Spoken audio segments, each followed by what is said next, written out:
Hello good morning friends. வாங்க இன்றைக்கி நம்ம என்ன பார்க்க போகிறோன்னா சூப்பரான புதினா மல்லி கருவேப்பிலை சட்னி தாங்க.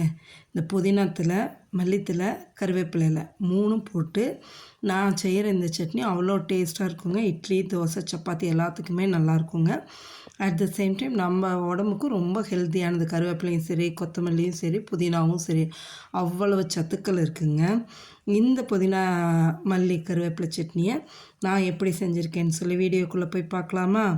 வாங்க பாருங்கள். வானல் வச்சு ஒரு 2 ஸ்பூன் எண்ணெய் ஊற்றி 2 ஸ்பூன் கடலைப்பருப்பும் 2 ஸ்பூன் வெள்ளை உளுத்தம் பருப்பும் போட்டிருக்கேங்க. நீங்கள் கருப்பு உளுந்து இருந்தாலும் போட்டுக்கலாம். நான் கருப்பு உளுந்து தான் போடலான்னு இருந்தேன், ஆனால் வெள்ளை உளுந்து எடுத்து போட்டுட்டேன். 2 மிளகாய், நல்லா காஞ்ச மிளகாய், பெருசாக இருக்கங்காட்டிக்கு 2, சின்னதாக இருந்தால் 4 போட்டுக்கலாங்க.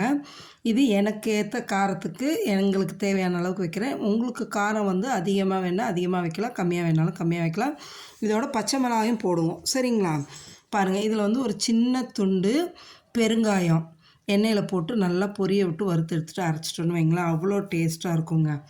இதை வந்து பொறுமையாக கருக விடாமல் நல்லா வறுத்து எடுத்து தனியாக ஒரு பிளேட்டில் வச்சுக்கலாங்க, சரிங்களா? இதை ஆனால் மீடியம் ஃப்ளேமில் வச்சுக்கோங்க, கறியிடக்கூடாது. பொறுமையாக வறுத்து எடுத்துடலாம். இதுக்கிடையில் இது வறுபடையில் இந்த பக்கம் என்னென்ன பொருள் ரெடி பண்ணியிருக்கேன்னு காமிக்கிறேன் பாருங்களேன். ஒரு 10-15 சின்ன வெங்காயம் உரித்து வச்சுருக்கேன். ஒரு 10 பூண்டு பல் உரித்து வச்சுருக்கேன். ஒரு சின்ன துண்டு இஞ்சி நறுக்கி எடுத்து வச்சுருக்கேன்.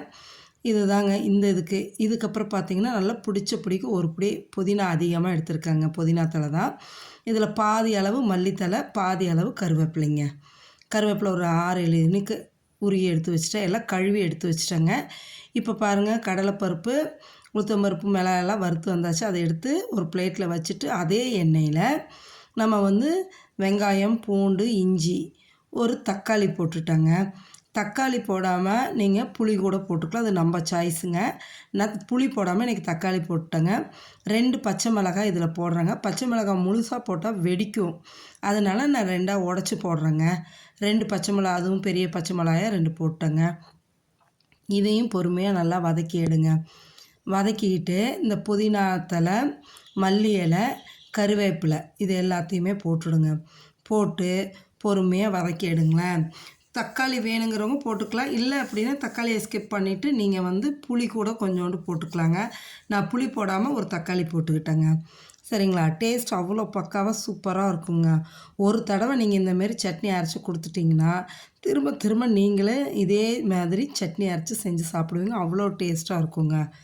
பாருங்கள், நல்லா இப்போ வதக்கிட்டு இதோட வந்து ஒரு பத்து தேங்காய் வந்து பொடியாக நறுக்கி போட்டுக்கிட்டேங்க. நீங்கள் துருவி போட்டிங்கன்னா ஒரு 2 ஸ்பூன் போட்டுக்கலாம், டேபிள் ஸ்பூன். நல்லா 2 ஸ்பூனுக்கு துருவன தேங்காய் போட்டுக்கலாம். நான் பத்தையாக கீரி நறுக்கி எடுத்து போட்டு நல்லா ஆறுனதுக்கப்புறம் எல்லாத்தையும் ஒன்றா மிக்ஸி ஜாரில் போட்டு அரைச்சி எடுத்தாச்சுங்க. இதுக்கு ஒரு சின்ன தாளிப்பு, கடுகு, உளுத்தம்பருப்பு போட்டு கருவேப்பிலை போட்டு தாளிச்சாச்சுங்க. இந்த சட்னிக்கு வந்து நீங்கள் 10 இட்லி கொடுத்தா கூட பத்தாதுங்க, அவ்வளோ சூப்பராக டேஸ்டான ஹெல்த்தியான சட்னி. நீங்களும் செஞ்சு சாப்பிட்டு பார்த்துட்டு எப்படி இருக்குன்னு சொல்லுங்கள்.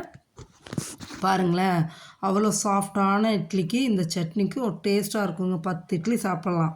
இட்லி, தோசை, சப்பாத்தி எல்லாத்துக்குமே இது வந்து நல்லா ஆப்டாக இருக்குங்க.